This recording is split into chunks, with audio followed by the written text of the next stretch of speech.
Eu tinha apenas 10 anos quando meu amado pai faleceu de câncer no pulmão. Minha mãe, extremamente abalada, entrou em depressão pouco tempo depois. Os 2 anos seguintes foram de puro sofrimento, tanto para ela quanto para mim. Com os 13, as coisas começaram a melhorar. Minha mãe conheceu um outro homem e começou a se relacionar com ele. Havia muito tempo que não a via tão feliz e alegre, e as coisas começaram a melhorar para nós duas. Nos meus 17, minha mãe se casou com este homem. Mas, 3 anos depois, um acidente de trânsito tira sua vida. Minha mãe, novamente, entra em profunda depressão.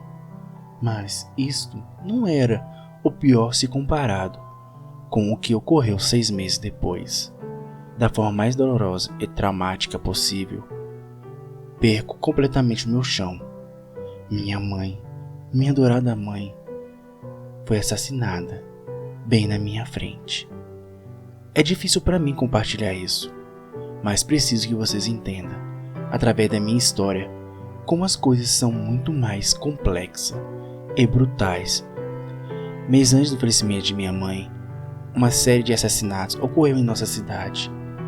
Todas as vítimas eram mulheres. Todas foram mortas a golpe de facada, e todas elas tiveram uma parte de seu corpo levada como um troféu, uma marca registrada do monstro que as matou. Até então, não existia muita pista e a polícia se via pressionada pela mídia para resolver este caso, já que estava causando um pânico a toda a nossa cidade.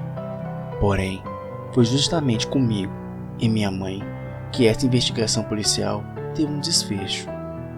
Infelizmente, o curso para tal desfecho foi a vida da minha mãe, o pior dia da minha vida. Havíamos acabado de sair de um teatro. Era perto da meia-noite, de sábado para domingo. Fizemos o caminho de volta de lá até o metrô. E no meio do caminho, notei que estava sem meu celular. Olhei para minha mãe e avisei sobre.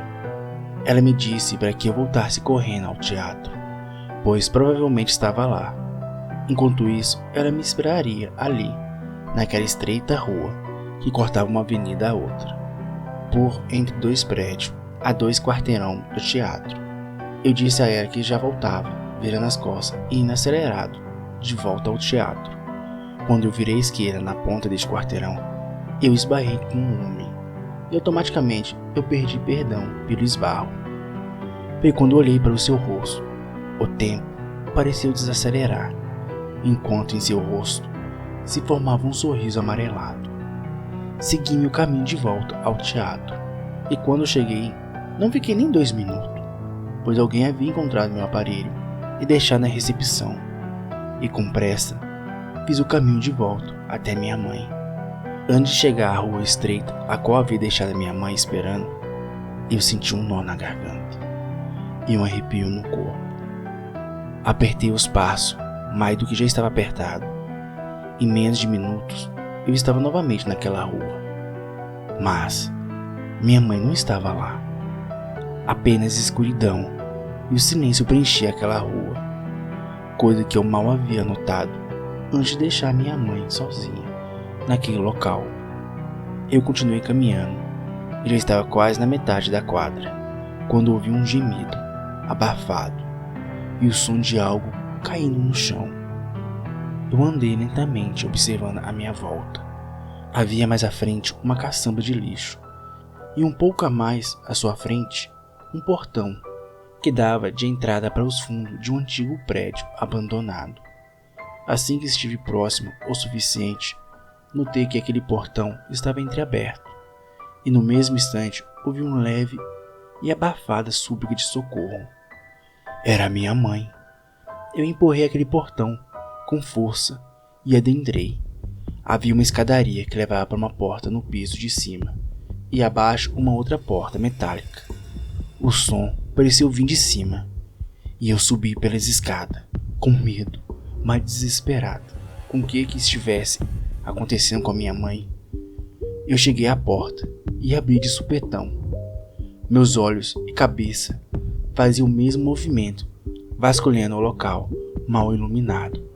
Até que, instante, localizei ao olhar para o lado, a qual a porta escondia uma figura, agachada, de costa para mim, que num único movimento apunhala algo no chão, e se vira logo em seguida, com o barulho que a porta fez no momento que abri. No mesmo instante eu enxergo, e, sem nem mesmo pensar, no espasmo, eu esbarro na porta que havia acabado de abrir, e ela se fecha atrás de mim. A figura olha direto para mim, e um sorriso se forma em seu rosto. Aqueles dentes amarelados. Minha mãe. O homem chega em mim num único pulo. Eu tento dar as costas e abrir novamente a porta, que havia se fechado atrás de mim, mas tudo que pude fazer foi me esquivar e correr para a direção oposta, ainda presa dentro daquele local, com aquele louco, e estava tudo escuro demais.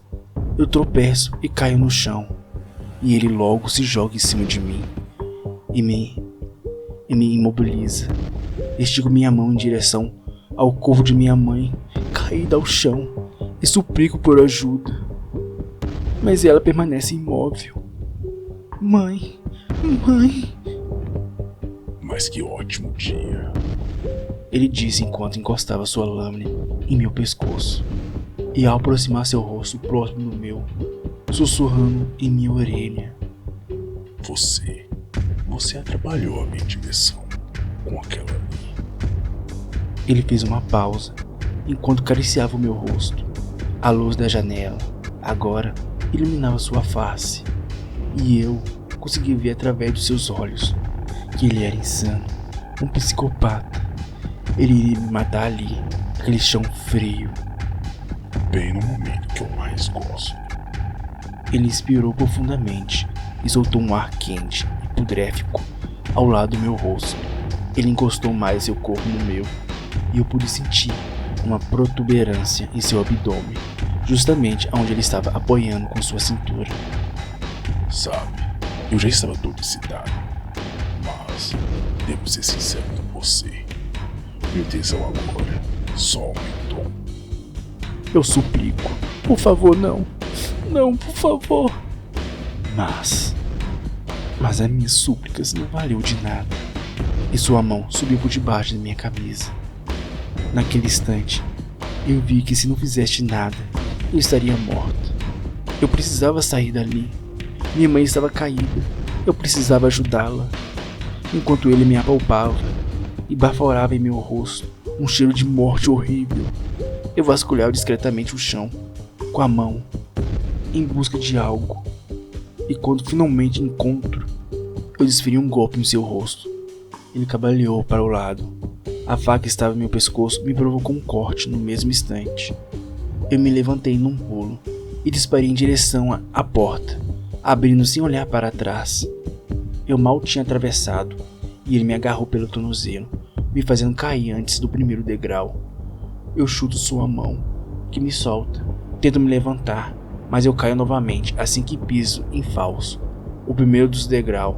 Meu corpo cai rolando abaixo e minha cabeça bate contra o chão, me deixando tonta. Eu olho para cima e ele está lá, frente à porta, numa cena horrível de puro filme de terror. A fraca luz do luar ilumina sua silhueta enegrecida pela sombra, e acentua um brilho amarelado dos seus dentes, num sorriso insano. Seus olhos brilham de uma forma que eu sinto a ameaça em seus olhos, penetrando diretamente os meus olhos, me causando um pânico desesperador. A faca brilha em sua mão, e ele começa a descer, devagar. Eu tento me levantar, mas cambaleio. Ainda tonta, eu volto ao chão outra vez. Me esforço para levantar, ficando de quatro, enquanto ainda tento me levantar e fugir dali. O portão ao qual eu entrei estava a apenas alguns metros, e ali estava a rua. Era só chegar ali e correr, sem parar, até que alguém pudesse me ajudar, me acudir. Mas, com meu corpo sem equilíbrio, quase que instantaneamente aquele monstro estava novamente em cima de mim. Ele me agarrou pelo cabelo e me puxou, me levantando à força. juntando perto do seu corpo, por detrás, apertando-me pela cintura e empurrando a ponta da faca em minha barriga.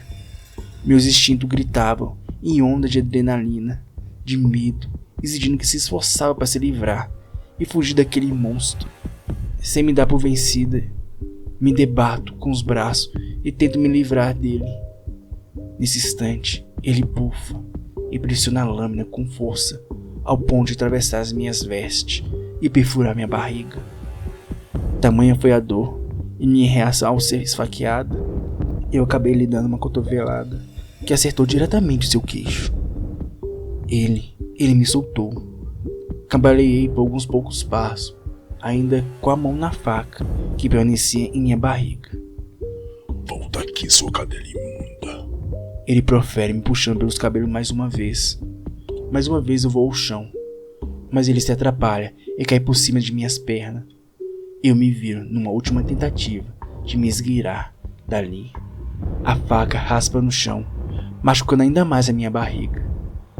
E eu agarro com a mão direita. O homem vem para cima de mim e com suas mãos firmes agarra o meu pescoço. Essa era a minha única chance. Eu puxo a faca de minha barriga e eu acerto com toda a minha força restante no rosto deste homem, que me solta no mesmo instante.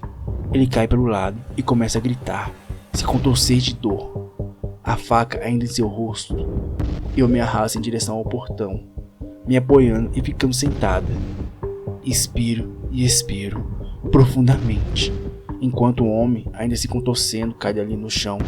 O som do seu gemido e dor do seu corpo se debatendo no chão eram as únicas coisas que eu conseguia ouvir. Uma poça de sangue se forma e ele, em pouco instante, para de se mexer. Eu tampo meu corte com a mão, pressionando. Respiro por alguns instantes, então me levanto. Mãe! Mãe! Eu precisava voltar lá para ajudá-la.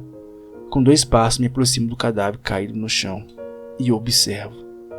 Toda aquela adrenalina, minha respiração ainda ofegante, a dor tremendo em meu abdômen, osso ralado, a dor na cabeça da queda e a leve tontura vieram à tona no mesmo instante que um alívio correu pelo meu corpo.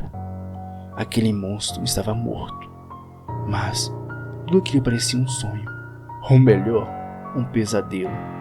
Não parecia ser real. Enquanto num passo cambaleante passei pelo monstro morto no chão, ele agarra minha perna, que dispara uma outra onda de adrenalina e temor em meu corpo. Quase sem força eu caio sentada no chão e observo a cena horrorizada. Mesmo com uma faca cravada em seu crânio, adentrada através do seu olho direito, aquele monstro continuou a se arrastar em minha direção, profetizando a minha morte. Eu vou matar você, sua vagabunda. Eu vou pegar você. Eu vou pegar você, sua imunda. Enquanto sua mão ainda se segura firme em minhas pernas. Maldito! Pega isso, seu desgraçado! Eu grito e dou com o pé na faca em sua face, que entrou mais ainda em seu crânio. Ele finalmente caiu no chão e de lá não levantou mais. Eu reuni o que me restava de força e voltei para o local onde estava minha mãe. Me aproximei do seu corpo e ela não se mexia. Perto dela estava meu celular, que havia caído quando tentei fugir daquele monstro pela primeira vez. Tremendo e com as vistas embaçadas, eu ligo para 190. Muito obrigado. Fiquem bem. Fiquem seguros.